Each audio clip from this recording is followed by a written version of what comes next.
pemerintahan dan peningkatan pelayanan publik, pertanyaan dari huruf C. Kita lihat bersama, Bapak Ibu sekalian, amplop juga masih disegel. Kita akan buka.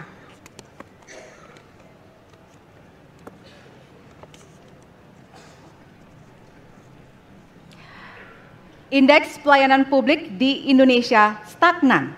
Sementara Undang-Undang Pelayanan Publik menghendaki persamaan pelakuan dan memperhatikan kepentingan khusus kelompok rentan, perempuan, anak, dan disabilitas. Pertanyaannya, apa program strategis Anda untuk meningkatkan kualitas pelayanan publik yang berkeadilan? Waktu 2 menit dimulai dari sekarang. Kebetulan saya punya pengalaman 10 tahun menangani soal ini. Mengajak mereka berpartisipasi sejak awal, satu, menghadirkan dalam setiap musrenbang kelompok perempuan, penyandang disabilitas, anak-anak, kelompok rentan yang lain termasuk orang tua. Kenapa? Agar pengambil keputusan mereka aware, mereka peduli apa yang mereka rasakan. Kesetaraan dalam perencanaan pembangunan itulah yang kita harapkan bisa merepresentasikan apa yang mereka harapkan. Sehingga fisiknya kalau bangun mereka paham mana yang akan menggunakan sehingga tidak ada lagi protes pada soal itu. Kedua, dari sisi aparaturnya mesti ada kontrol publik.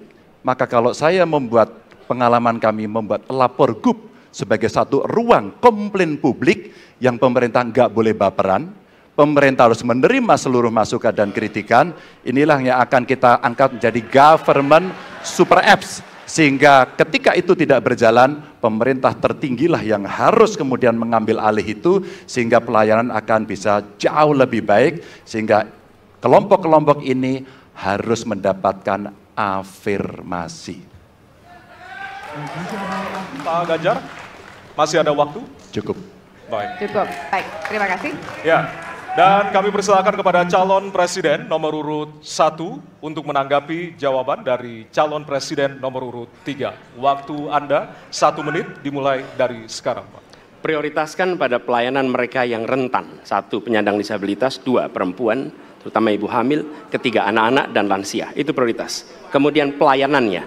Buatkan pelayanan yang transparan dan terukur. Pelayanan pemerintah itu tidak ada yang baru. Semua yang dilayani pemerintah itu hal yang berulang. Jadi kalau disebut masalah itu pasti pernah terjadi sebelumnya. Pasti berulang. Lalu apa yang dikerjakan? Kami buat ketika dulu di Jakarta namanya Jaki. Jaki adalah sebuah super apps yang membuat setiap pelayanan ada ukurannya. Contoh, bila lapor pohon tumbang, maka kami memberikan arahan kepada jajaran berapa jam harus beres. Ketika dikatakan ada laporan tentang peristiwa X, maka berapa waktunya harus beres. Semua ukuran pelayanan dibuat transparan. Lalu publik yang melapor tahu persis, saya lapor kapan, harus selesai kapan. Dengan begitu standarisasi akan bisa terjadi. Terima kasih. Baik. Terima kasih atas tanggapannya. Silahkan kepada calon presiden nomor urut 2 untuk menanggapi jawaban calon presiden nomor urut 3. Waktunya 1 menit dari sekarang. Menurut pandangan saya, kelompok rentan itu juga termasuk para petani dan nelayan. Dan yang saya dapat setelah saya keliling, khususnya di Jawa Tengah, Pak Ganjar, petani-petani di situ sangat sulit dapat pupuk. Dan mereka mengeluh dengan kartu tani yang Bapak luncurkan, ini mempersulit mereka dapat pupuk. Jadi sebetulnya mereka ingin pupuk itu pengadaannya disederhanakan. Saya kira mungkin Bapak bisa menjawab masalah itu. Terima kasih. Waktu Pak Prabowo. Cukup. Cukup. Nggak usah lama-lama. Baik. Baik, terima kasih.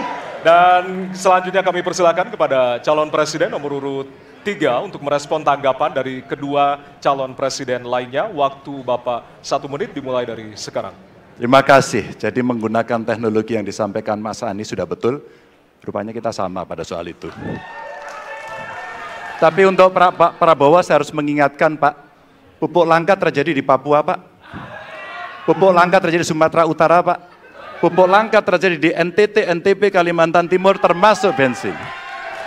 Mungkin Bapak sedikit agak lupa untuk saya bisa mengingatkan karena Bapak pernah menjadi ketua HKTI. Pak, data petani kita tidak pernah beres. Maka kalau kemudian satu data petani itu bisa kita kelola, maka distribusi pupuknya harus bisa sampai dan tepat sasaran. Pada saat yang sama, kuota pupuk tidak boleh dibatasi. Maka ini yang saya telepon langsung kepada Pak Wapres saat itu. Pak Wapres, please, kasih tambahan. Kalau tidak cukup. Dan ini terjadi di seluruh Indonesia. Maka inilah mesti kita kerjakan nanti. Baik. Masih ada waktu? Mau ditambahkan, Pak? Cukup. Cukup? Cukup. Baik. Baik, terima kasih. Hadirin, kita akan beralih ke pertanyaan selanjutnya untuk calon presiden nomor urut 1.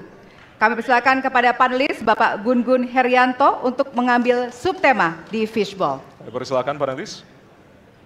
Ya, bisa dibuka terlebih dahulu. Download Tribun X sekarang. Menghadirkan lokal menjadi Indonesia.